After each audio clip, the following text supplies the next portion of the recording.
রায় বৈষম্য বিরোধী ছাত্র আন্দোলনের নেতা হাসনাত আব্দুল্লাহ ও সার্জিস আলমের বহরের একটি গাড়িতে চাপা দিয়েছে ট্রাক। আতর্কিত হামলা চালায় ডক্টর মাহবুবুর রহমান মোল্লা কলেজের নেতৃত্বে রাজধানীর ৩৫টি কলেজের শিক্ষার্থীরা। চট্টগ্রাম কক্সবাজার মহাসড়কে তাদের বহরে থাকা একটি গাড়িতে চাপা দেয় ট্রাক। ভাগ্যক্রমে দুর্ঘটনার আগে ওই গাড়ি পরিবর্তন করেন হাসনাত সার্জিস। সুস্থ আছেন দুই ছাত্রনেতা। ট্রাকের চাপায় গাড়িটির সামনের অংশ দুমড়ে মুচড়ে গেছে। ঘটনাস্থল থেকে ট্রাক জব্দের পাশাপাশি আটক করা হয়েছে। সংখ্যালঘু নেতাদের বলছি, আজও আপনারা বলছেন ইসকন হত্যা করেনি সাইফুল ভাইকে। কে হত্যা করেছে? তাহলে এই 28 বছরের জীবনে মন্দির পাহারা দিতে কোন হুজুরকে দেখিনি, আমি কোন শিবিরের নেতাকে দেখিনি, কিন্তু ওই 2024-এ আমি দেখেছি যে আমার মুসলমান ভাইরা বৌদ্ধ মন্দির কিভাবে পাহাড়ে দিয়েছে। ওটার খুলে কয়েছে যে তোরা দিক ভাই না, তোরা বাংলাদেশের নাগরিক না, এটা বলেন না। এটা বলছে দোষটা কোন জায়গায়? 3 কোটি গুলি একবারে লড় দিতে আমাদেরকে এক জায়গায় করে মারা গেল। আসসালামু আলাইকুম দর্শক, দেশ ও দেশের বাইরে থেকে যারা এই মুহূর্তে ভিডিও ওপেন করেছেন সবাইকে অসংখ্য অসংখ্য ধন্যবাদ। দর্শক, প্রথমেই আপনারা দেখেছেন শিরোনাম, এখন দেখবেন বিস্তারিত। বিস্তারিতর প্রথম অংশেই আপনারা দেখেছেন যে কিভাবে ছাত্রদেরকে মারা হয়েছে এবং গত কিছুদিন আগেও একজন ছাত্রকে মারা হয়েছে।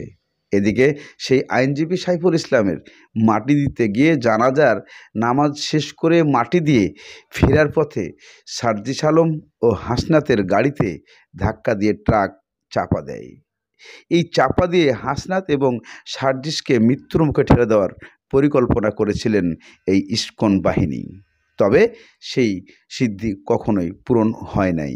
এদিকে আরও বিভিন্ন কিছু তথ্য থেকে লাইভে উঠে এসেছে সংখ্যালঘু চিটাগাংয়ের কিছু মানুষ উল্টা বক্তব্য দিয়েছে হিন্দু সম্প্রদায়ের বিপক্ষে। চলুন আমরা কিছু দৃশ্য দেখি, তারপরে জানতে পারবো। ওটার খুলে কয়েছে যে তোরা দিক ভাই না, তোরা বাংলাদেশের নাগরিক না, এটা বলেন না। এটা বলছে দোষটা কোন জায়গায়? 3 কোটি গুলি একবারে লড় দিতে আমাদেরকে এক জায়গায় করে মারা গেল। 100 কোটি সনাতনী জনগণ জাতিসংঘের মাধ্যমে এবং আন্তর্জাতিকভাবে এই মুক্তির দাবিতে সোচ্চার হবে। বাংলাদেশের নাগরিক হিসাবে এতটুকু প্রতিবাদ করার অধিকার কিন্তু আমাদের নাই। সনাতনীদের উপরে এরকম হামলাটা কারা করতেছে? কারণটা কি? আমরা কি কোনো গ্যাঞ্জাম করতে আসছি? আমরা এখানে উপস্থিত যারা আছি, কারো হাতে কি কোনো অস্ত্র আছে, কোনো বাস আছে, কোনো লাঠি ছোটা আছে? আমাদের উপরে হামলাটা কেন কারা করতেছে? আমরা কোনো কি অন্যায় করছি এখানে? আমরা কি আমাদের সাধারণ প্রতিবাদটুকু করতে পারবো না? সে অধিকারটাও কি নাই? যদি না পারে তাহলে বর্ডার খুলে কয়েছে যে তোরা দিক ভাই না, তোরা বাংলাদেশের নাগরিক না, এটা বলেন না। এটা বলছে দোষটা কোন জায়গায়? এই সামান্য এটা কি নাই? আমরা বাংলাদেশের নাগরিক হিসাবে এতটুকু প্রতিবাদ করার অধিকার কিন্তু আমাদের নাই। আইন শৃঙ্খলাকে বলেন 3 কোটি গুলি একবারে লড় দিতে আমাদেরকে এক জায়গায় করে মারা গেল। সারা বিশ্বের সনাতনী জনগণ এটি নিয়ে দুঃখে এবং ক্ষোভে ফেটে পড়েছে এবং বর্তমানে 64 জেলায় এই নিয়ে বিক্ষোভ এবং আন্দোলন শুরু হয়ে গেছে। অনতিবিলম্বে তাকে যদি মুক্তি প্রদান করা না হয় তাহলে হতে পারে এই বাংলাদেশের 3 কোটি জনগণ নয়, সারা বিশ্বের 100 কোটি সনাতনী জনগণ জাতিসংঘের মাধ্যমে এবং আন্তর্জাতিকভাবে এই মুক্তির দাবিতে সোচ্চার হবে। আমরা কোনো লাঠি ছোটা নিয়ে আসছি, আমরা সাধারণভাবে প্রতিবাদ করে সেই প্রতিবাদটুকু করার অধিকার কি আমাদের নাই? কেন আমাদের উপরে হামলা? কারণটা কি? আমরা কি এখান থেকে কি কোনো কারোর কোনো ক্ষতি করছি? কারোর কোনো ক্ষতি? তাহলে আমাদের উপরে হামলা করার উদ্দেশ্যটা কি? কারণটা কি?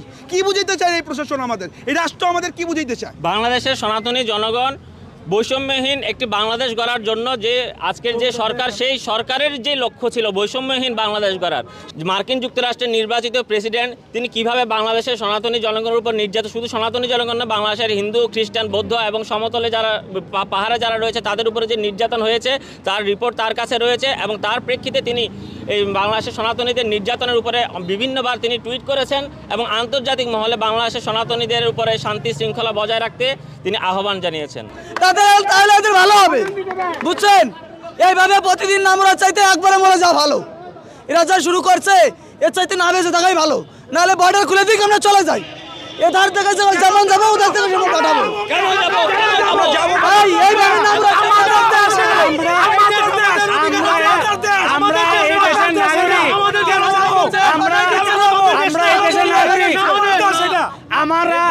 আমরা সনাতন আমরা এই দেশের নাগরিক, আমাদের সবার মতো বাঁচার অধিকার আছে।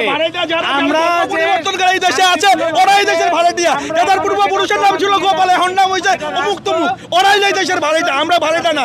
আমরা সনাতনী, এই দেশ আমাদের।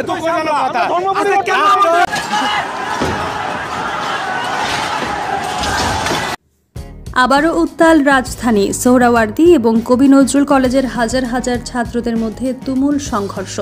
পূর্ব ঘোষিত কর্মসূচি অনুযায়ী সোহরাওয়ার্দী কলেজে হামলা, ভাঙচুর ও লুটপাটের প্রতিবাদে ক্যাম্পাস প্রাঙ্গণে বিক্ষোভ মিছিলের ডাক দেন সাধারণ শিক্ষার্থীরা।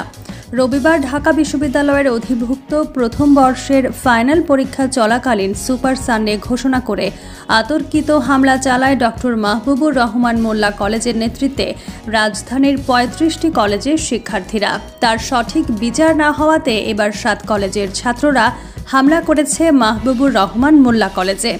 এ সময় ইটপাটকেল দিয়ে ভেঙে দেওয়া হয় ভবনের গ্লাস। সাথে আহত হয়ে পড়ে থাকতে দেখা যায় বেশ কয়েকজনকে। দেশের এমন অস্থির অবস্থা দেখে সাধারণ জনগণ এখন আঙুল তুলছেন ডক্টর ইউনূসের দিকে। প্রশাসন পুরোপুরি ব্যর্থ, পরিকল্পিত এই হামলা আটকাতে এমনটাই দাবি সাধারণ জনগণের। এদিকে আইনজীবী সাইফুলের জানাজা শেষে ফেরার পথে চট্টগ্রামের লোহাগাড়ায় বৈষম্য বিরোধী ছাত্র আন্দোলনের নেতা হাসনাত আবদুল্লাহ ও সার্জিস আলমের বহরের একটি গাড়িতে চাপা দিয়েছে ট্রাক। সংগঠনের চট্টগ্রাম শাখার সমন্বয়ক খান তালাত মাহমুদ রাফি এক ভিডিও বার্তায় জানান, সাইফুলের কবর জিয়ারত শেষে সন্ধ্যা 7:30টার দিকে চট্টগ্রামে ফিরছিলেন তারা। পথে লোহাগাড়ার চুন্তি ইউনিয়নে চট্টগ্রাম কক্সবাজার মহাসড়কে তাদের বহরে থাকা একটি গাড়িতে চাপা দেয় ট্রাক। ভাগ্যক্রমে দুর্ঘটনার আগে ওই গাড়ি পরিবর্তন করেন হাসনাত সার্জিস। সুস্থ আছেন 2 ছাত্রনেতা। ট্রাকের চাপায় গাড়িটির সামনের অংশ দুমড়ে মুচড়ে গেছে।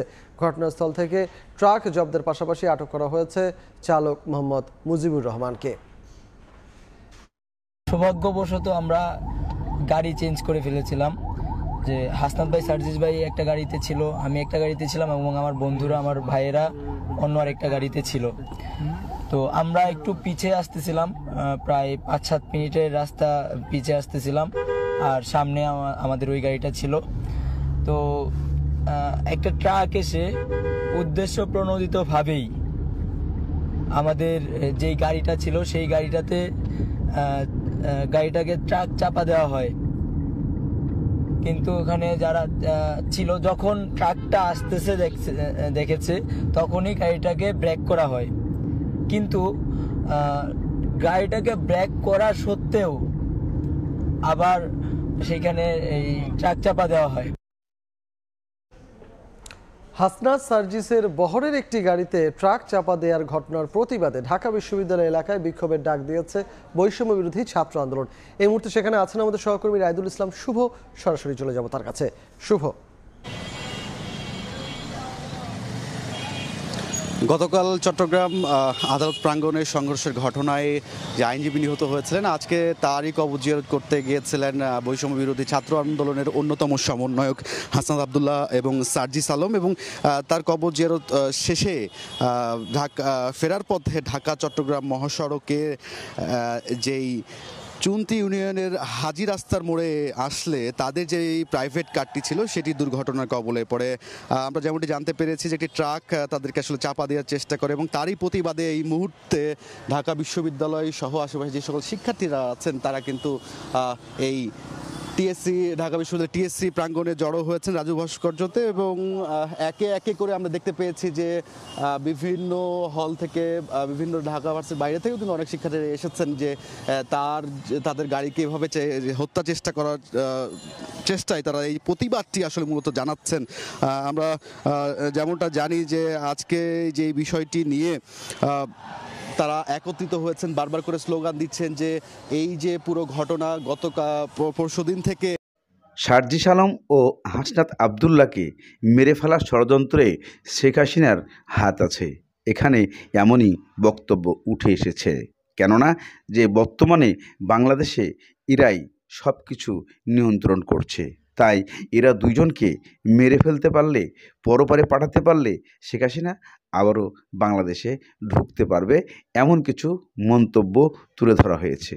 তবে যদি এটাই হয়ে থাকে তাহলে সংখ্যালঘু আরও কিছু মানুষ যারা চিটাগাঙ্গে বসবাস করছেন, যারা এই বিভিন্ন জায়গার থেকে বিভিন্নভাবে উঠে এসেছেন, তাহলে তারা কেন বা ইসকনের বিরুদ্ধে কথা বলছেন? তারা কেন মুসলমানের পক্ষে কথা বলছেন?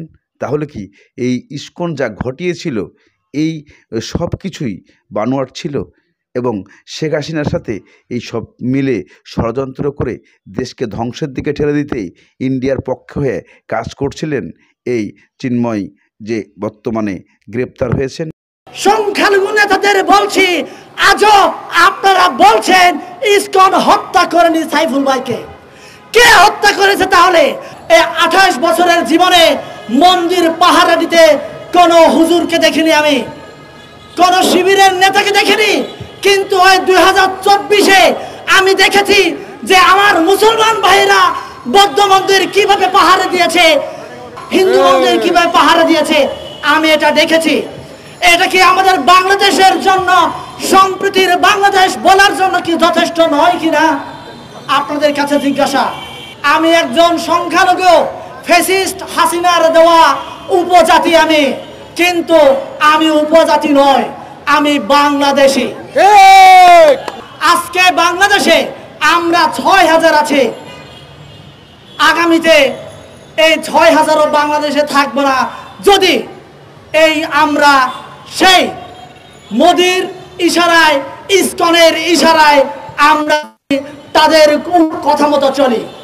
এই 90% মুসলমানের কাছে আমার আহ্বান থাকবে, আপনারা দেখিয়ে দেন এই বাংলাদেশের মানচিত্রে একমাত্র মুসলমানরাই ভিন্ন ধর্মাবলম্বী ভাইদেরকে বুকে আগলে নিয়ে নিরাপত্তা দিয়ে রেখেছে। এটার উজ্জ্বল দৃষ্টান্ত বাংলাদেশ ছাড়া পৃথিবীতে অন্য কোনো দেশ নাই, এটা আপনারা দেখিয়ে দেন। শুভেন্দু বলেছেন এরা নাকি আমাদের বাংলাদেশের বর্ডারে এসে হামলা করবেন, সমাবেশ করবেন। আমাদের বাংলাদেশে 18 কোটি মানুষকে আঙ্গুল চুষবে নাকি?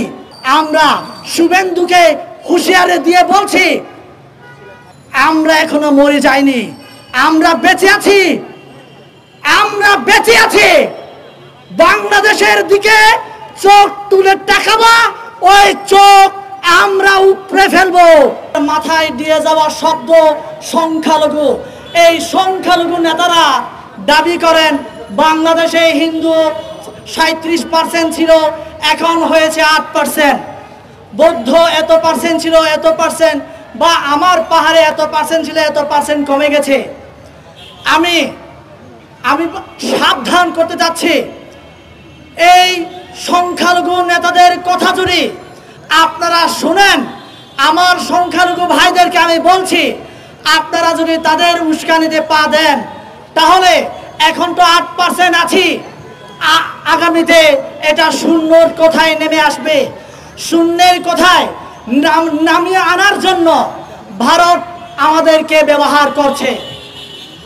হয়তোবা আপনারা অনেকে বলবেন ভারতের এখানে হাত কি, ভারত কিভাবে এখানে কাজ করছে, আপনাদের মনে প্রশ্ন জাগতে পারে। আমি একজন সংখ্যালঘু, ফ্যাসিস্ট হাসিনার দেওয়া উপজাতি আমি, কিন্তু আমি উপজাতি নয়, আমি বাংলাদেশি। আজকে আমাকে উপজাতি বললে আপনারা চিনেন, কিন্তু আমি যখন চাক বলি আপনারা আমাকে চিনেন না। আজকে বাংলাদেশে আমরা 6000 আছি, আগামীতে এই 6000ও বাংলাদেশে থাকবো না যদি এই আমরা সেই মোদির ইশারায়, ইসকনের ইশারায় আমরা তাদের কথা মতো চলি। আমি সাবধান করতে যাচ্ছি, আহ্বান করতে যাচ্ছি, এই বাংলাদেশে যা হিন্দু আছে, বৌদ্ধ আছে, খ্রিস্টান আছে, এই ধর্মের যারা আছে সাধারণ ভাইদেরকে আমি আহ্বান জানাতে চাই, আপনারা ফাঁদে পা দিবেন না। আমরা যদি ফাঁদে পা দেই তাহলে বাংলাদেশ থেকে আমরা নিশ্চিহ্ন হয়ে যাব।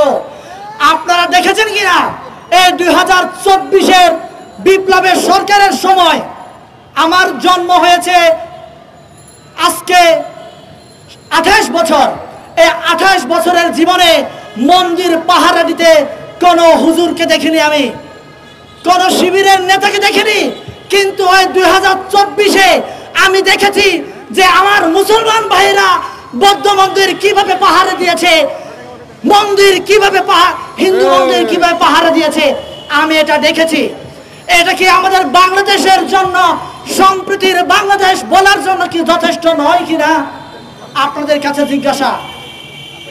তারপরও ভারতের মিডিয়া আমাদের বাংলাদেশকে নিয়ে নানা প্রোপাগান্ডা ছড়িয়ে বেড়াচ্ছে। বাংলাদেশ নাকি অসাম্প্রদায়িক, বাংলাদেশে ফ্যাসিস্ট হাসিনা না থাকলে নাকি সংখ্যালঘু হিন্দু বৌদ্ধ খ্রিস্টান ভাইয়েরা তাদের অস্তিত্ব বাংলাদেশে থাকবে না। আমি জামাতের ভাইদেরকে অনুরোধ করতে চাই, শিবিরের ভাইদেরকে অনুরোধ করতে চাই, কিছুক্ষণ আগে আমার আগে এক বক্তা বলে গেছে বাংলাদেশের 90% মুসলমান। এই 90% মুসলমানের কাছে আমার আহ্বান থাকবে, আপনারা দেখিয়ে দেন এই বাংলাদেশের মানচিত্রে একমাত্র মুসলমানরাই ভিন্ন ধর্মাবলম্বী ভাইদেরকে বুকে আগলে নিয়ে নিরাপত্তা দিয়ে রেখেছে। এটার উজ্জ্বল দৃষ্টান্ত বাংলাদেশ ছাড়া পৃথিবীতে অন্য কোনো দেশ নাই। এটা আপনারা দেখিয়ে দেন, আপনাদের কাছে এটাই আমার আহ্বান থাকবে। তাহলে আজকে কে হিন্দু মারা গেল, কে মুসলমান মারা গেল, এই বিচার বিশ্লেষণে আমাদেরকে সমাবেশ করতে হবে না। আজকে এক হিন্দু ভাই মারা গেলে আমাদেরকে সাম্প্রদায়িক ভাবে আমরা নিয়ে যাই, এক পাহাড়ি মারা গেলে এটা সাম্প্রদায়িক নিয়ে যায়। আমরা সাম্প্রদায়িক ডানা বাঁধতে বাঁধতে বাংলাদেশকে এমন ভাবে এমন জায়গায় নিয়ে যাওয়ার চেষ্টা করছে যাতে করে আমরা আমাদের মনের অজান্তেই আমরা ভারতের অঙ্গরাজ্যে ঢুকে যাই। আমরা ভারতের অঙ্গরাজ্য হতে চাই না। এই বাংলাদেশের প্রত্যেকটা মানুষ ভারতের অঙ্গরাজ্যের মধ্যে থাকতে চায় না, আমরা স্বাধীন বাংলাদেশে থাকতে চাই। শুভেন্দু বলেছেন এরা নাকি আমাদের বাংলাদেশের বর্ডারে এসে হামলা করবেন, সমাবেশ করবেন। আমাদের বাংলাদেশে 18 কোটি মানুষ কি আঙ্গুল চুষবে নাকি? আপনারা বলেন আমরা কি আঙ্গুল চুষবো? আপনাদেরকে আমরা দেখে নেব। আপনাদের 7 সিস্টার আমাদের হাতের ইশারায় থাকবে। আপনারা যদি বেশি তাল বাহানা করেন তাহলে আমাদের বাংলাদেশের 18 কোটি মানুষ অস্ত্র ধরা লাগবে না। একটা একটা লাঠি নিয়ে যদি আমরা ভারতের দিকে অগ্রসর হই তাহলে আপনাদের অবস্থা কি হবে আপনারা চিন্তা করে দেখুন।